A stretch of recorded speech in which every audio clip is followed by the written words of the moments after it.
내게 몰려올 때에 나의 힘으론 그것들 모두 이길 수 없네. 거대한 폭풍 가운데 위축된 나의 영혼 어찌할 바를 몰라 헤매이고 있을 때 주를 찬양 손을 들고 찬양 전쟁은 나에게 속한 것 아니니 주를 찬양 손을 들고 찬양 전쟁은 하나님께 속한 것이니.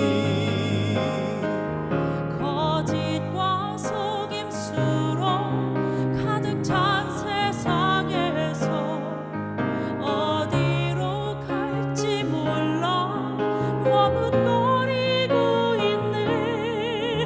공중의 권세 잡은 자 지금도 우리들을 실패와 절망으로 넘어뜨리려 하네.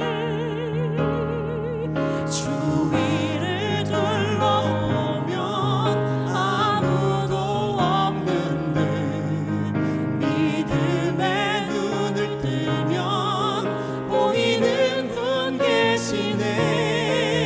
지금도 내 안에서 역사하고 계시는 사망과 어둠의 권세 물리치신 예수님 주를 찬양 손을 들고 찬양 전쟁은 나에게 속한 것 아니니 주를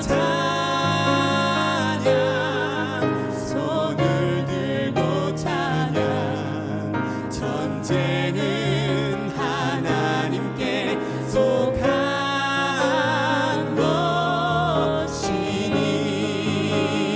것이니 주를 찬양 손을 들고 찬양 전쟁은 하나님께 속한 것이니.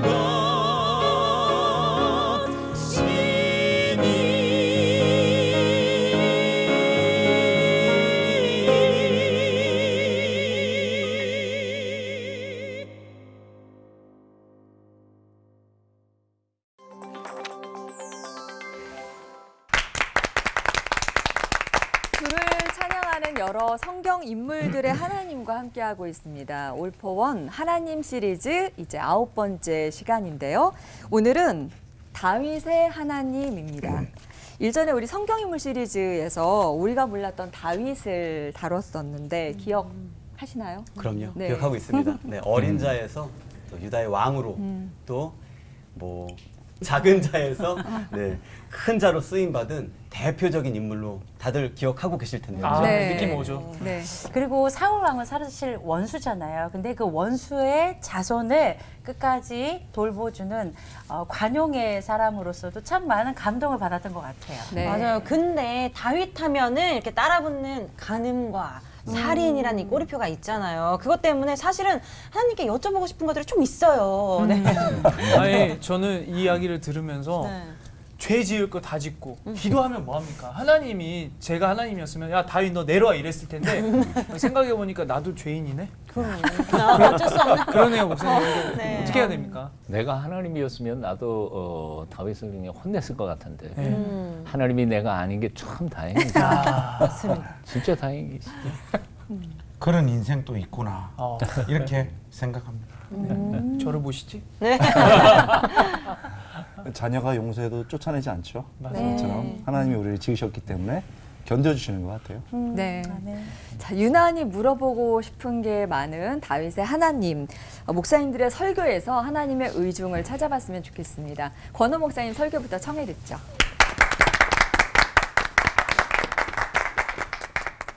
우리는 본문에서 다윗이 드디어 이스라엘의 왕으로 오르는 대관식을 봅니다. 머리에 기름이 부어지고 왕이 되는 순간 엄청난 환호와 함께 박수가 나오는 것을 우리는 머리에 떠올릴 수 있습니다. 여러분은 이 화려한 장면을 통해서 이 왕으로 서는 다윗의 모습을 통해서 무엇을 보고 있습니까? 우리는 눈에 보이는 것 이상의 것을 깨닫게 되는 것이지요.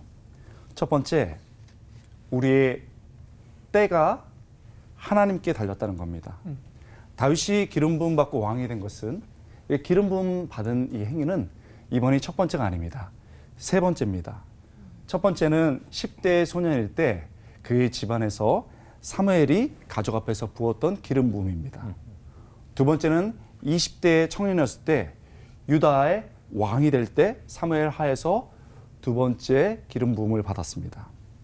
오늘 본문은 세 번째인데 온 이스라엘의 모든 지파의 왕이 될 때 세 번째 기름 부음 받은 것이지요.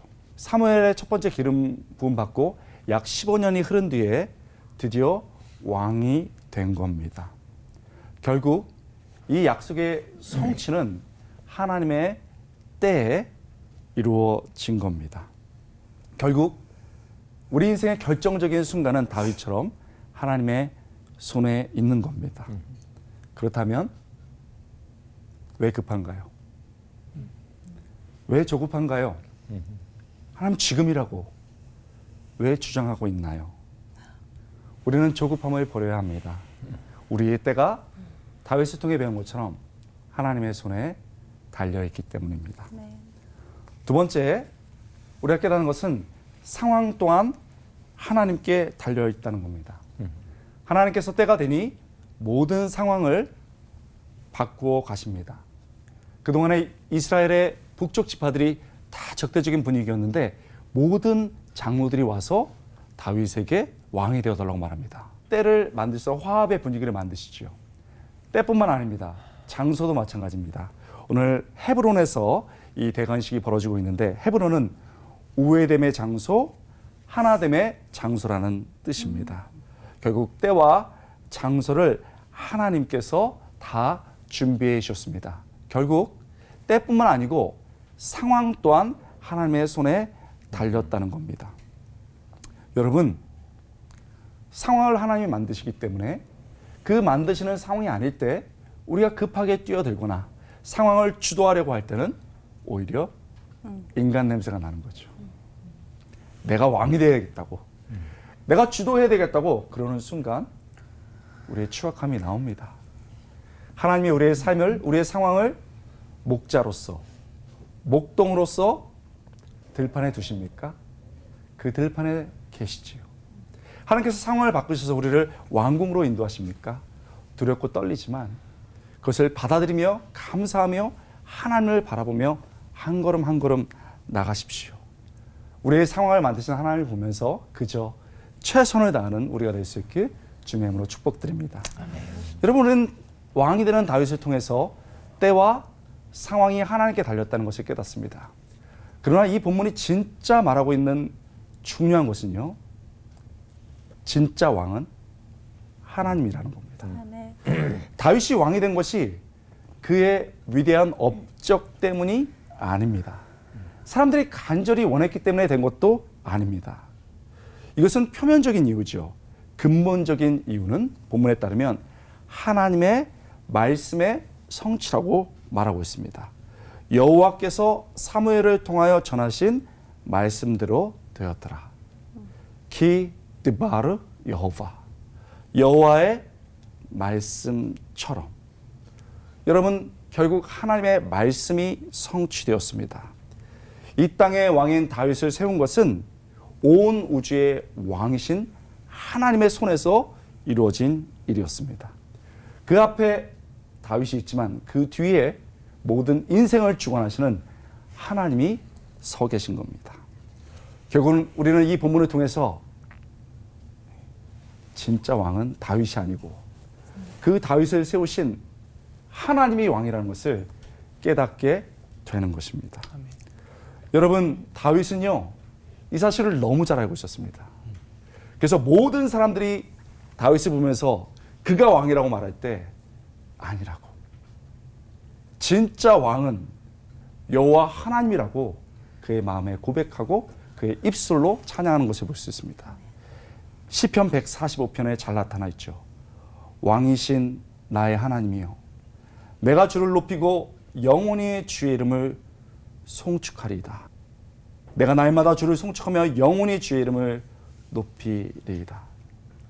우리가 인생의 골짜기에 있을지라도, 우리가 궁궐 같은 곳에 있을지라도 우리의 인생을 주관하시는 분이 진짜 왕이신 하나님입니다. 그 하나님의 손에 우리의 인생이 다윗처럼 끌려가는 겁니다. 우리의 왕이신 하나님을 바라보면서 때와 상황을 하나님께 맡기고, 왕이신 나의 하나님, 내가 당신을 영원히 찬양합니다. 그분을 바라보며 찬양하며 나갈 수 있는 우리 성도 될 수 있길 주님의 이름으로 축원합니다. 하나님 감사합니다. 내 인생 내 것이 아니고 때와 상황이 하나님의 손에 달려 있습니다. 당신이 내 인생의 왕이시고 온 우주의 왕이십니다. 오늘도 그 하나님 바라보며 당당하게 살아가는 인생 되게 하여 주시옵소서. 아멘. 감사드리고 예수님의 이름으로 간절히 기도드리옵나이다. 아멘. 다윗은 여러분들도 잘 알다시피 사울의 군대 장관이잖아요. 사울이 전쟁에 내보내면 나가는 족족 승리하고 돌아옵니다. 그러다 보니까 백성들이 챈트를 불러요. 사울은 천천히요, 다윗은 만만히라. 그때 다윗의 마음은 좀 이렇게 붕 떠는 느낌을 받았겠지만은 반대에 있었던 사울의 심정은 다윗을 향하여 시기하고 질투하는 마음이 자랄 수밖에 없죠. 거기다가 악신이 임하면 아웃 오브 컨트롤이 되잖아요. 자기 마음을 다스리지 못하는 사울이 됩니다. 그것 때문에 왕궁에 같이 살고 있었던 다윗을 여러 차례 죽이려고 시도하잖아요. 하나님 은혜로 그 위기를 극복한 다윗은 왕궁에서 더 이상 사울과 살 수 없겠구나 싶어서 도망자의 신세가 되기로 마음을 먹잖아요. 그래서 유다 땅 여기저기로 끊임없이 도망 다닙니다. 하루는 동굴로, 하루는 산으로, 하루는 황무지로 매일매일을 죽음의 공포에 시달리면서 도망을 다녀요. 그리고 목숨을 빼앗길 뻔한 적들이 수도 없이 다윗의 삶에 찾아옵니다. 사무엘상 19장 이후로 쭉 보면요, 계속해서 고난이 찾아오는데 자세히 그 말씀을 보면 희한한 특징이 하나 있어요. 다윗이 죽음의 고비를 간신히 넘고 나면 반드시 특정한 어떤 사람을 통하여 자기가 금방 경험했던 그 고난보다 더 큰 하나님의 은혜와 위로, 소망의 메시지가 특정한 사람을 통하여 다윗에게 전달되어져요. 19장과 보통 23장에서는 그 역할을 사울의 아들이었던 요나단이 감당합니다. 요나단이 다윗으로 하여금 힘있게 하나님을 의지하게 했을 뿐만 아니라, 다윗, 너 우리 아버지 다음에 왕이 될 사람은 내가 아니고 바로 너다.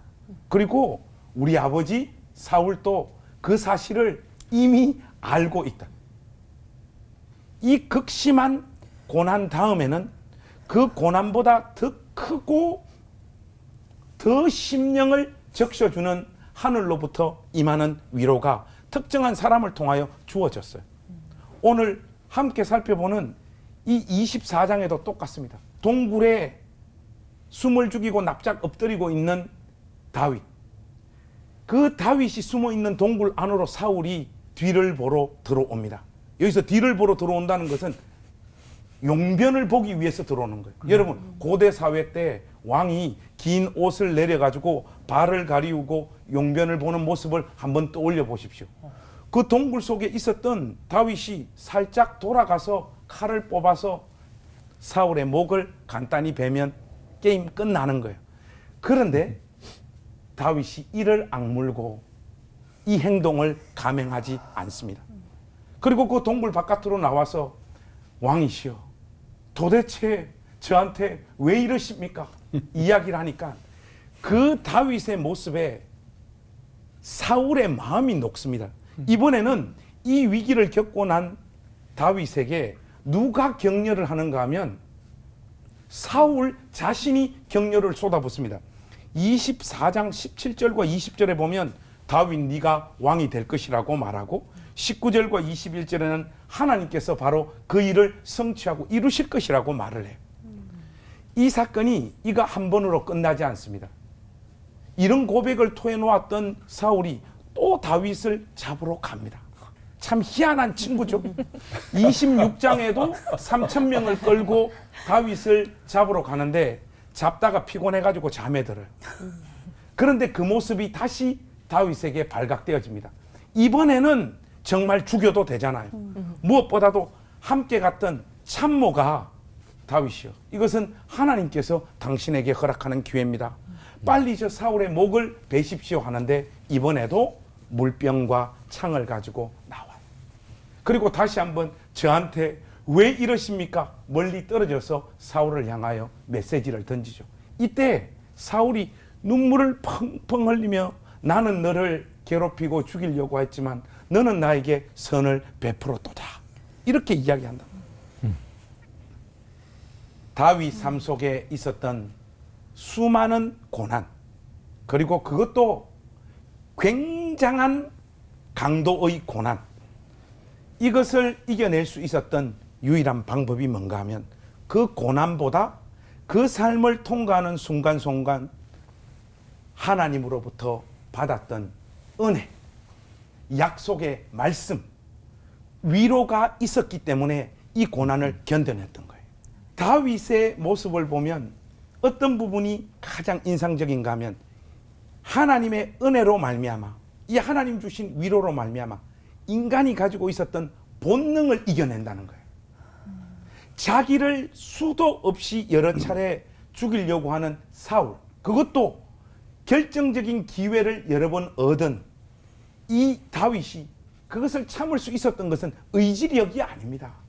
하나님 주신 은혜가 있었기 때문에 본능을 제어하고 참을 수 있었던 거예요. 생각보다 우리는 끊임없이 본능에 노출되어 있고 본능대로 사는 존재입니다. 우리의 이 본능을 극복하고 이길 수 있는 유일한 방법은 하나밖에 없어요. 매일매일 경험하는 하나님의 은혜와 위로. 이것을 강구하셔서 여러분 인생 가운데 수도 없이 찾아오는 그 본능을 집행할 수 있는 그 순간 본능을 넘어 믿음대로 살 수 있는 복된 인생이 되시기를 우리 주님의 이름으로 축복합니다. 아멘. 기도하겠습니다.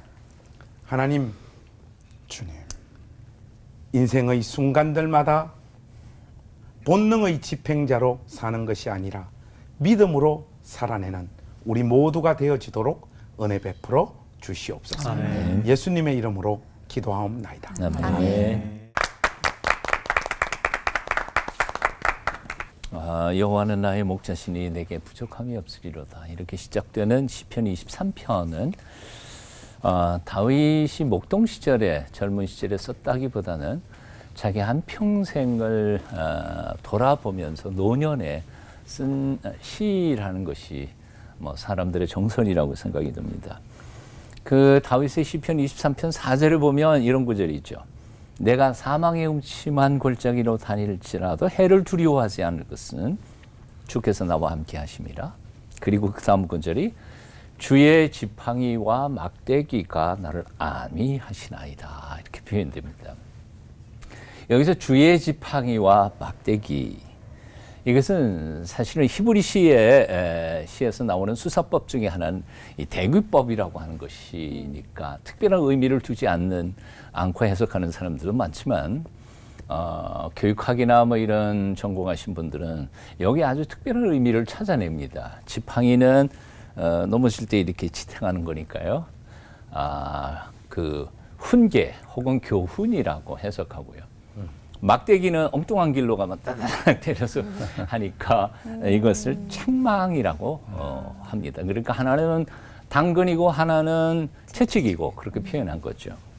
다윗은 여호와 하나님에 대한 정말 특별한, 남이 받지 못하는 정말 특별한 사랑을 받고 또 한평생을 살았던 사람인 게 틀림이 없습니다.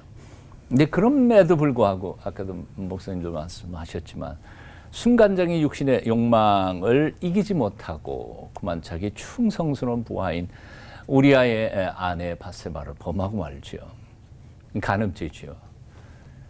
그걸 어떻게 하든지 좀 숨겨보려고 꾀를 냈는데 그 함정에 들어오지 않으니까 그 충성스러운 우리아를 최전방 사지로 보내서 죽이게 만드는 소위 말하는 살인 교사죄를 범하게 됩니다. 그러고도 깨닫지 못한 채 하나님 앞에 자신의 죄를 숨기려고 여러 방법을 동원하다가 드디어 이제 나단 선지자에게 책망을 받게 되죠. 사실 다윗은 전임자 사울이 왜 어떤 모습으로 버림을 받았는지를 가장 가까운 거리에서 봤던 사람입니다. 누구보다도 더 잘 알죠. 불순종 딱 2번 한 것밖에 없어요.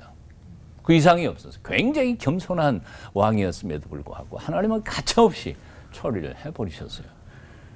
자, 그리고 하나님 앞에 쫓겨나고 난 이후에 사울 왕이 얼마나 영적으로 곤고해지고 삶이 처절했는지를 켜듯이 지켜본 사람이 다윗이었죠.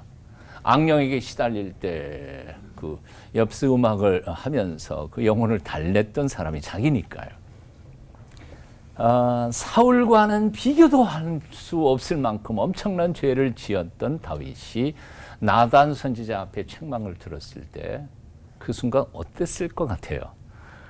불순종 2번 했는데 저렇게 날려버렸는데 자기는 이거는 그것 중에 한 가지 죄만 해도 당장 벼락을 떨고 죽어도 좋을 만한 죄였는데 아마 엄청나게 겁났을 것이라고 생각이 들어요. 저 같으면 아마 도망가 버렸겠죠. 근데 다윗은 도망가지 않았어요. 당장 죽여도 좋으니까, 죽이시더라도 왕이 안 돼도 좋으니까, 왕 자리를 빼앗더라도 나는 당신 품 안을 떠나고 싶지 않습니다. 그리고 파고 들어가서 하나님의 용서를 구하는 거죠. 그의 눈물이 침상을 썩게 할 만큼 통곡하면서 참회의 기도를 올렸던 그 시가 바로 시편 51편입니다. 아이들을 기르다가 보면 2 종류의 아이들이 있어요. 매를 딱 들면 도망가는 놈이 있어요. 근데 어떤 아이들은 매를 들면 엄마 잘못했어요 그러고 치마폭으로 이렇게 안기는 아이들이 있어요. 누가 매를 더 많이 맞을까요? 도망가는 놈은 쫓아가서 패니까. 파고 들어와서 끌어안으면서 잘못했어요. 그러면 차마 때릴 수가 없어요. 다윗은, 사울은 도망갔어요. 빌어본 적도 없는 것 같아요. 빈 장면이 아예 없으니까. 이미 나는 하나님이 버렸다고 생각해서 아마 자기가 포기했을지 몰라요. 다윗은 하나님의 품속으로 파고 들어간 거죠. 다윗에게 있어서 하나님은 어떤 분이었을까? 공의의 하나님이신 것도 알았어요. 하지만 그 공의의 하나님 뒤에 그 엄하신 하나님, 근엄하신 하나님 뒤에 어떤 죄든지 용서하시기를 기꺼이 기다리시는 긍휼의 아버지이신 것을 다윗은 보고 있었던 거죠. 그러니까 무서워서 더 그 품속으로 들어가는 거예요. 우리에게는 어떨까요, 하나님이? 하나님은 공의와 사랑의 두 균형 잡히신 것은 틀림이 없어요. 그렇다고 하나님이 인류 전체를 그냥 싹 멸하시기를 기뻐하시는 하나님이실까요? 아니요. 당신의 아들까지 죽이시는 하나님이신데요. 어떻게 하든지 용서해 주시기를 기뻐하시는 하나님이신데요. 오늘도 그 하나님 앞에 나아가 용서와 긍휼과 또 하나님의 놀라우신 축복과 은혜를 받아 누리시는 저와 여러분이 됐으면 좋겠습니다. 기도하겠습니다. 긍휼이 풍성하신 아버지, 주님. 우리가 어떤 실수와 잘못을 한 후에도 하나님이 무서워서 도망가지 않게 하여 주시고 하나님 품 안에 있는 그 사랑, 긍휼, 용서 바라보며 주님의 가슴에 파고드는 하나님의 사람들 되게 도와주시옵소서. 예수님 이름으로 기도하옵나이다. 아멘. 아멘.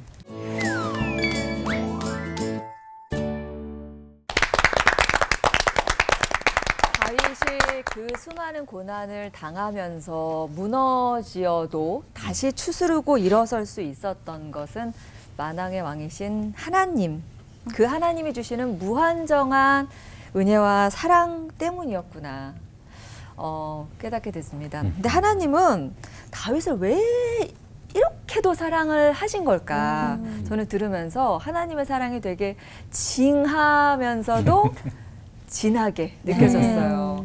진짜 다윗은 보면은 진짜 자기가 원하는 그것을 이루지 못한 부분들이 많았잖아요. 사실 모세는 출애굽을 그리고 또 여호수아는 가나안 입성을 했는데 정말 그렇게 다윗은 뭐 성전 건축을 원했지만 자기 때에서는 못하고 아들에게 넘겨질 수밖에 없었잖아요.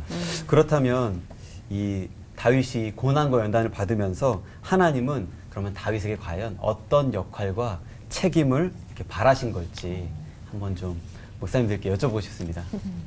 저는 그 다윗을 이렇게 볼 때 희노애락이 인생 가운데 전부 다 담겨 있는 사람 그렇게 보여져요. 좋은 날도 많았잖아요.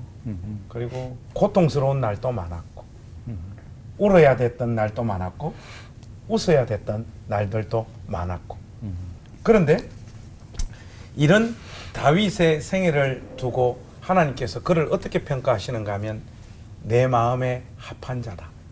그렇게 평가하신단 말이죠. 저는 여기에 하나님의 무한하신 사랑과 자비가 있다고 보여져요.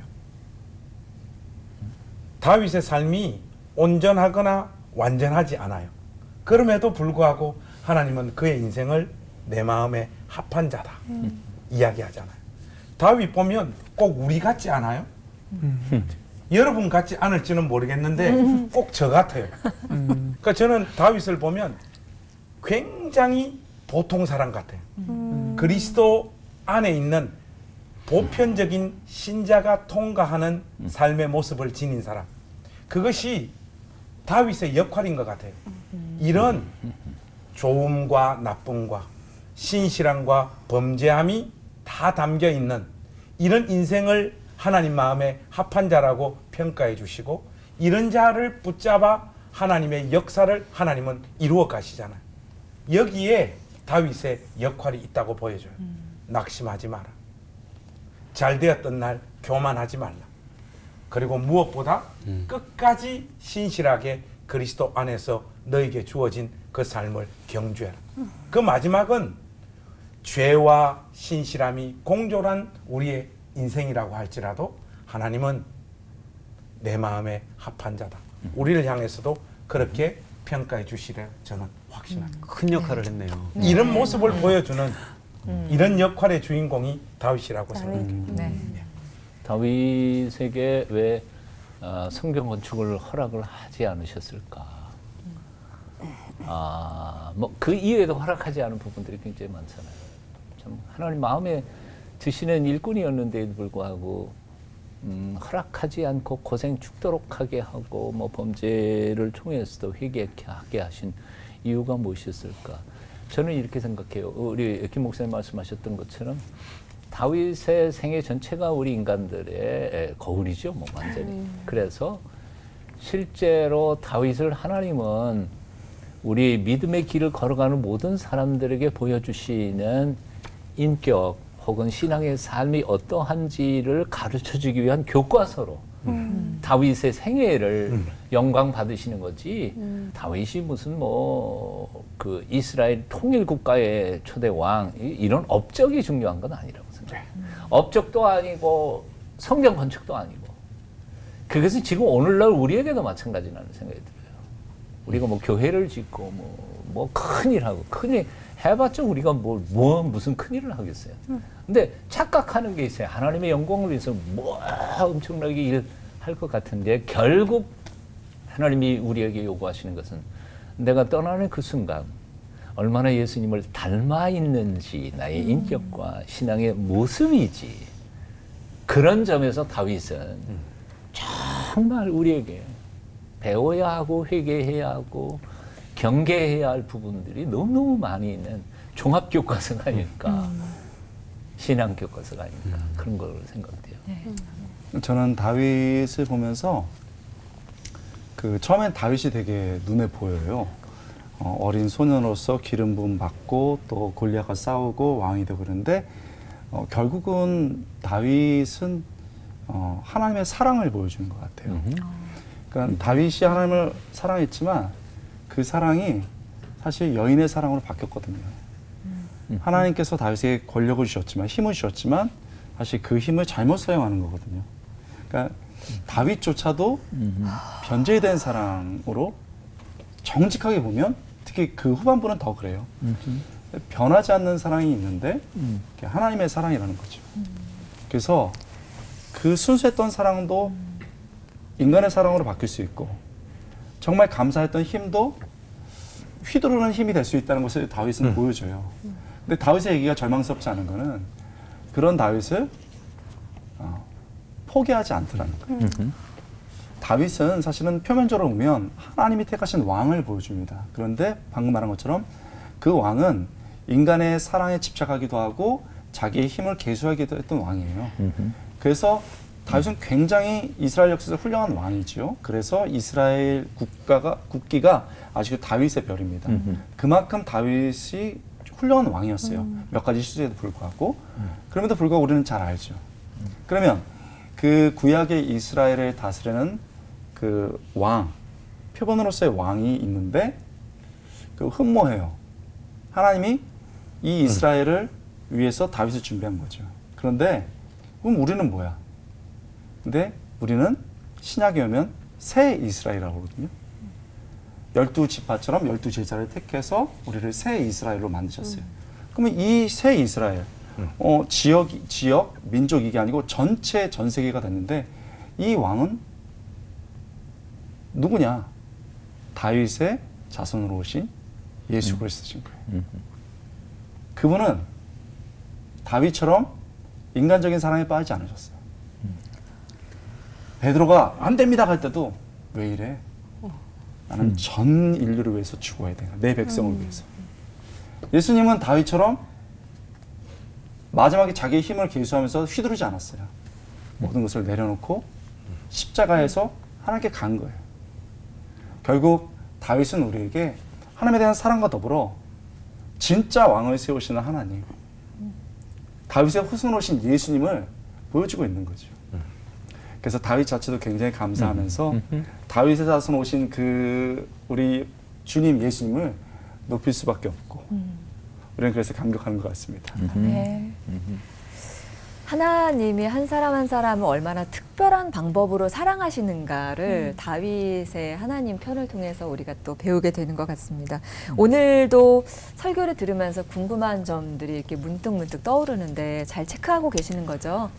역시나 네. 오늘도 체크를 했습니다. 네. 다윗이 의지했던 요새와 산성들을 속속들이 파고들어 포착한 질문 타임. 그 첫 번째 질문은 우리 김관선 목사님께서 또 설교 시간에 본능에 대해서 말씀해 주셨잖아요. 그래서 저도 본능적으로 느껴졌어. 질문을 해야 된다는 거. 저도 본능적으로 질문을 한번 해보겠습니다, 목사님.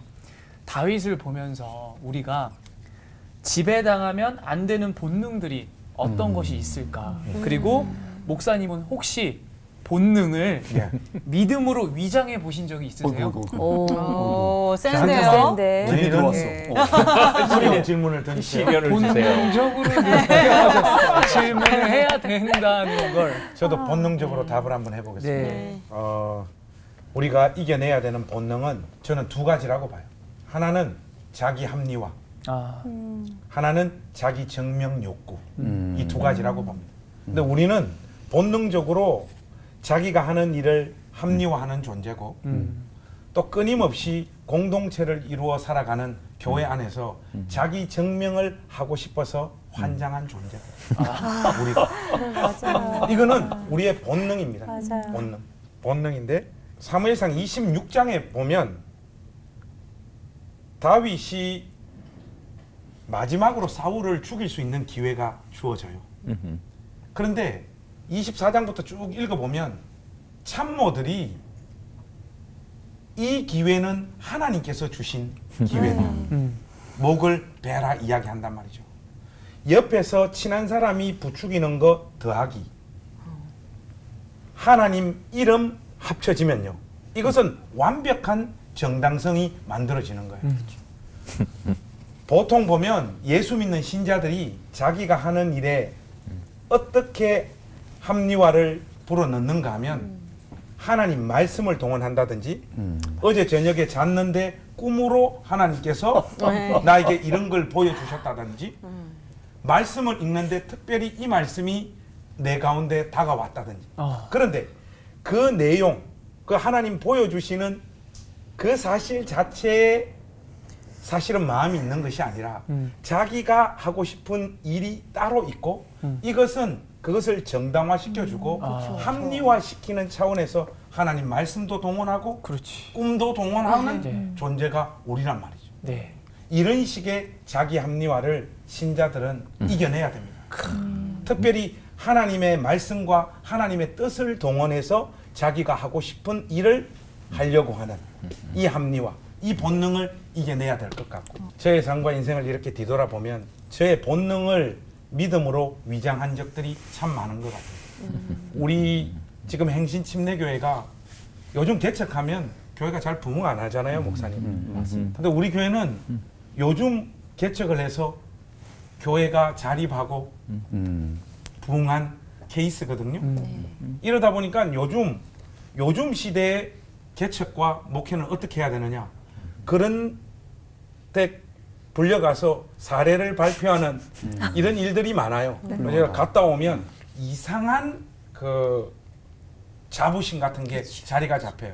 그래서 제가 우리 집사람 보고 이런 말을 한 적이 있어요. 여보, 여기 교회 세워졌으니까 더 나이 먹기 전에 고향으로 내려가서 개척 한 번 더 하자. 이거 얼마나 멋있습니까? 근데 저만 하면은 다른 히든 모티브가 있는 거예요.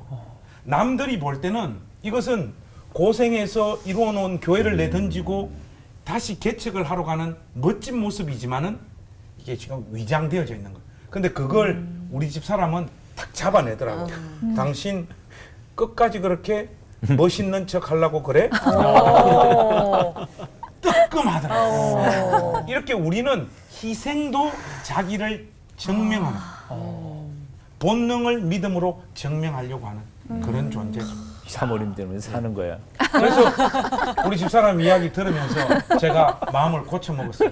여기서 이 교회 안에서 더 많이 누려야 되겠구나. 누려야겠구나. 네. 누릴 수 있을 때 누리고. 네. 아니, 저도 그 본능을 믿음으로 합리화시키는 경우는 진짜 좀 많은 것 같아요. 근데 우리가, 권호 목사님께서 짚어주셨지만, 다윗은 3번이나 기다려서 왕위를 이제 받았는데, 이렇게 기다리지 못하고 하나님 지금 빨리 내가 이게 준비가 됐을 때 지금 주셔야죠. 이렇게 때를 기다리지 못하고 실행을 했을 때 저지를 수 있는 우리들의 실수는 어떤 것이 있는지 그리고 주실 거야. 기다려야지. 혼자 그냥 기다리기만 하다가 때를 못 잡으면 어떡한지 그 하나님의 때는 어떻게 저희가 캐치를 할 수 있는지 알려주시면 좋을 것 같습니다. 저를 보면 또 다른 사람을 보면은 일단 하나님의 때가 아닌 때는 급한 거예요. 내가 막 급한 거는 하나님의 때가 아닐 경우가 굉장히 많습니다. 하나님, 내가 주님 믿사오니 이번 가을에 결혼하게 해주십시오. 이런 거는 아닌 것 같아요. 이번에 취업하게 해주십시오. 이런 거는 급한 거는 아닌 것 같아요. 그리고 자기를 빛내고 싶을 때가 아닌 것 같아요. 내가 이번에 내가 나를 한번 빛내야 되겠다 하는 것은 반짝반짝 한번 빛나게 해야 되겠다 하는 거는 대부분 하나님의 때는 아닌 것 같아요. 그리고 이번에 내가 확 잡아야지 내가 지배하겠어. 내가 한번 내 힘을 보여주겠어. 지배하려는 것은 하나님의 때는 아닌 것 같아요. 그건 이제 반대로 생각해보면 쉽지는 않은데 급하지 않으면서 인내하는 때 그때가 이제 하나님의 때고 자기를 빛내는 게 아니고 하나님의 영광을 좀 드러내고 싶은 거. 목적이 다르죠. 네, 다르죠. 그리고 지배가 아니고 섬기고 싶을 때 이런 게 되게 어려워요. 이런 때를 감지하는 게 어려운데 급할 때 보면 자기가 드러나는 것 같아요. 그래서 실수하게 되는 것 같아요. 그런데 하나님의 때에 하게 되면 제가 느끼는 거는 하나님이 보입니다. 그거는 분명한 것 같아요. 그리고 인생에 정말 중요한 것은 기다림이 있는 것 같아요. 하나님의 때가 있는 것 같아요. 그래서 저 사람은 정말 안 된다. 불가능해 보인다. 그러는데 딱 어느 때 하나님이 이뤄 가시면 이거 하나님이 하셨구나. 그런 것을 보게 되더라고요. 그래서 어렵지만은 정말 하나님을 사랑한다는 표현에 여러 가지가 있는데 그 하나님의 때를 기다리는 것이 하나님을 사랑하는 것에 대한 굉장히 인정함이 있어요. 다음은 서정원 목사님께 질문할 때인 것 같습니다. 각오했어요? 제가 보니까 사울은 죄를 인식한 후에 하나님 품으로 안 갔는데 다윗은 죄라고 생각하고 죄라고 인식을 할 때 하나님 품으로 갔더라고요. 그렇다면 어떤 사람이 죄를 지었을 때 도망가지 않고 하나님 품으로 파고들 수 있나요? 어떤 사람? 어떤 사람이 있나요? 질문은 있다 하는 거고 네. 너무 간단하고 어떤 종류의 사람이 도망가지 않고 하나님 품속으로 파고 들어갈 수 있을까 하는 그 어떤 종류의 사람일까 하는 것을 생각해 보면 바로 이것이라고 생각해요. 아주 간단해요. 엄마가 매를 들고 혼을 내요. 엄마가 나를 때릴 거냐 아니면 용서해 줄 거냐 둘 중에 기로에 서겠죠. 나는 틀림없이 맞는다. 그러면 도망갈 거고. 엄마가 저렇게 무섭게 호령을 쳐도 엄마는 나를 사랑해. 엄마의 무서운 얼굴 속에 감추어져 있는 엄마의 사랑을 믿는 아이는 파고들어요. 마찬가지라고 생각해요. 하나님의 공의의 하나님이에요. 정말 무서운 하나님이야. 틀림없이 난 이번에 죽었어. 그렇지만 하나님 저 배후에는 나를 용서하실 수도 있는 긍휼이 풍성하신 인자가 풍성하신 하나님이시라는 사실이 마음속에 믿어지는 사람은 파고 들어가는 거예요. 그게 안 믿어지는 사람은 도망가요. 그러니까 결국은 하나님의 인격, 하나님의 성품에 대한 믿음의 차이라는 생각이 들어요. 믿음은 파고 들어가요. 그게 안 믿어지면 도망가죠.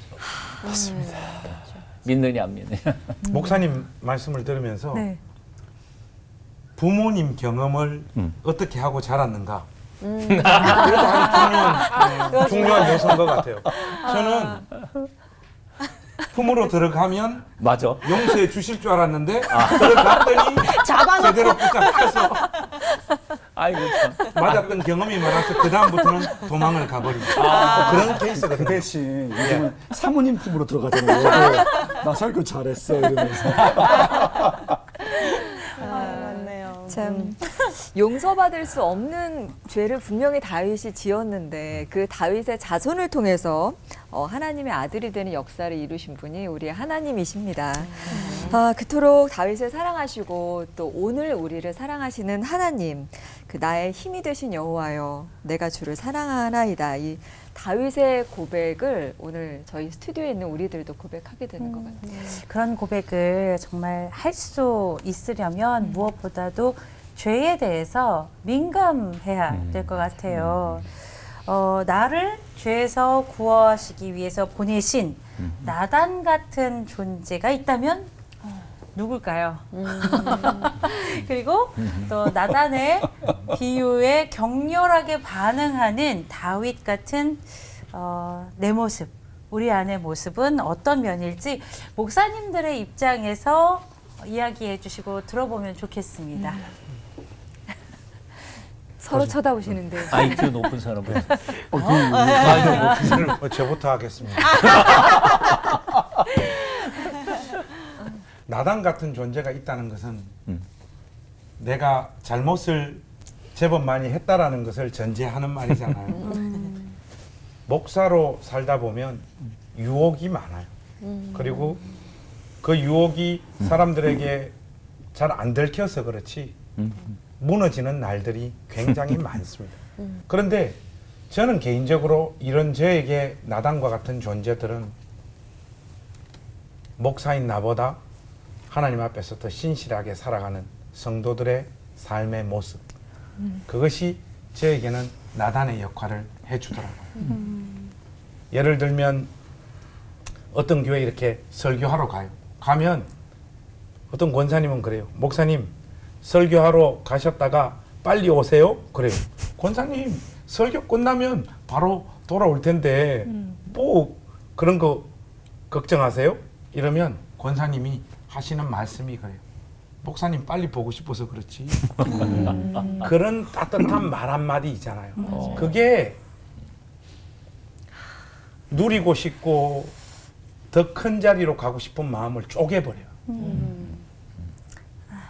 최근에 그 어떤 한 권사님이 저한테 제법 큰 돈을 주셨어요. 돈을 보내시면서 목사님 알아서 쓰십시오. 이러면 제일 고마울 텐데 그렇게 하지 않고 목사님 이 돈을 가지고 개척해서 지금까지 이렇게 목사님 오셨는데 목사님하고 같이 개척을 했던 사람들 이 사람들하고 근사한 데 가서 식사 한번 하시면 좋겠다는 거예요. 보통은 목사님 고생하셨으니 사람들하고 좋은 데 가서 식사 한번 하시면 좋겠다 그렇게 말하는데 이 권사님은 뭘 안 해. 개척을 같이 해서 이런 교회를 세워주시고 이런 교회에서 제가 신앙생활 할 수 있도록 만들어준 그 개척 멤버들 보통은 목사님 이 교회에 누가 먼저 왔느냐 내가 어떤 일을 했느냐 너는 뒤에 왔지 않느냐 이런 거 가지고 알력들이 많잖아요. 그런데 이분은 이 교회를 맨 먼저 시작했던 사람들을 기억해 주더라고요. 이런 모습을 보면 목사로서 마음이 정말로 녹아요. 이야, 내가 내 안에서 우글거리고 있는 이런 모든 것들 정말로 내려놔야 되겠다. 어떤 책망의 목소리보다 그런 사랑의 수고, 헌신 앞에서 정신이 번쩍 들더라고요. 그런데 유혹이라는 게 이런 놀라운 은혜들을 경험하면서도 계속해서 발생되어지잖아요. 그럴 때마다 하나님은 이런 사람들을 그때그때 보여주시더라고요. 그러면서 저의 욕망을 제어하시는 그런 하나님의 모습을 만나게 됩니다. 나는 그분들이 대단한 분들이 아니라 그분들의 소리를 들을 수 있는 목사님의 마음의 귀가 아름다운 것. 할렐루야. 감사합니다. 네. 서 목사님 그러면 얘기하신 김에 저요? 네네. 내게 나다는 누구일까? 전부라고 생각해요. 내가 목회 계획을 세우고 밀고 가려고 하는데 사사건건이 반대하는 분들. 맨 처음에는 그것이 감정적으로 참 괴롭고 힘들고 그래요. 근데 그렇게 몇 달이나 몇 개월 끌어가다가 보면 내가 미처 생각하지 못한 부분들을 또 그분들을 통해서 보게 하여 주시고 나의 속을 들들 볶아놨던 사람들이지만 그분들이 나단이었구나. 늦게 깨달을 때도 있고요. 그러니까 저는 나단 모든 사람. 저는 끝까지 믿음의 길을 간 분들이 나단인 것 같아요. 제가 목양실에도 그렇고 연구실에도 걸어둔 사진인데 오카는 목사님 사진 걸어뒀어요. 영 목사님 사진을 딱 보면 늘 하셨던 말씀들이 있었어요. 그 말씀을 다시 듣고 싶어. 다시 혼나고 싶어. 왜냐하면 지금은 담임 목사를 교수로 혼낼 사람이 없어요. 근데 그때 혼났던 것을 그리워. 혼날 수 있는 어른이 있다는 게 되게 그립고 그리고 저는 찬양인 것 같아요. 이게 좀 엉뚱한데 기도를 깊이 하고 찬양을 할 때 제 마음속에 성령께서 이렇게 얘기하실 때가 있어요. 제가 최근에 여러 상황 때문에 담임 목회를 내려놓고 이제 교수직만 하고 있어요. 사람들이 많이 의아해했죠. 두 개 다 해야 되지 않겠냐. 그런데 도저히 이제 체력적으로 감당할 수 없어서 할 때 사람들이 막 여러 얘기를 하고 왜 그 좋은 자리를 다 하나를 내려놓고 이렇게 하느냐 하면서 그런 말들이 고마우면서도 더 가지라는 이런 것들처럼 들렸어요. 근데 새벽에 기도하고서 딱 앉아서 제 마음속에 나의 만족과 유익을 위해 가지려 했던 그러면서 눈물이 나는 거예요. 아까 말했지만 제일 욕심 많은 사람이 목사일 수 있어요. 제일 지배하려는 사람이 교수일 수 있어요. 내가 무엇으로 살았는가. 왜냐하면 목회를 내려놓으니까 손이 너무 떨리는 거예요. 이거 조금만 가져오세요. 이거 없으면 안 될 것 같은 생각이 들고. 옛날에는 담임 목사도 아니었고 학교 선생도 아니었어. 그런데 그냥 하나님이 좋았고 그냥 하나님을 찬양했거든요. 그러면서 하나님께서 말씀해 주신 건 뭐냐면 괜찮아. 괜찮다고. 네가 모든 것을 내려놔도 되고 뭘 해도 되고 네 마음에 정말 내가 있느냐. 들판에 있든지 왕궁에 있든지 내가 있느냐 물어봤을 때 그 찬양 속에서 눈물이 쫙 나더라고요. 그래서 뭐 그렇습니다. 여기는 저희들도 막 울리시네요. 목사님들 말씀 들으면서 참 떠오르는 얼굴들이 저도 여럿 이렇게 스쳐 지나갔습니다. 나를 좀 힘들게 하는 사람들, 또 나의 부족함을 좀 드러나게 하는 사람들이 하나님께서 내게 붙여주신 그 소중한 사람들일 수도 있겠구나 하는 생각이 좀 들었고요. 저도 좀 더 다윗처럼 더 나은 사람이 되어봐야겠다 이런 다짐도 해보는 시간이었는데요. 오늘 받은 은혜를 한마디씩 정리하면서 마칠 텐데요. 다윗의 하나님은 나에게 우리에게 네모다. 네모 안에 권호 목사님 무엇을 넣으시겠어요? 다윗의 하나님은 내게 영원한 찬송이다. 찬양하고 싶어요. 네. 다윗의 하나님은 날마다 은혜를 베풀어 주시는 그런 하나님이시다. 그렇게 고백하고 싶습니다. 네. 다윗의 하나님은 아버님 아니고 아버지 아니고 아부지. 네. 자, 오늘 끝인사는 우리의 본능이 아니라 본질에 목숨을 거는 다윗 같은 사람들답게 외치면서 마쳐보죠. 네, 내 생각이 아니라 하나님 생각에 올인하며 하나 되는 시간 올포 원.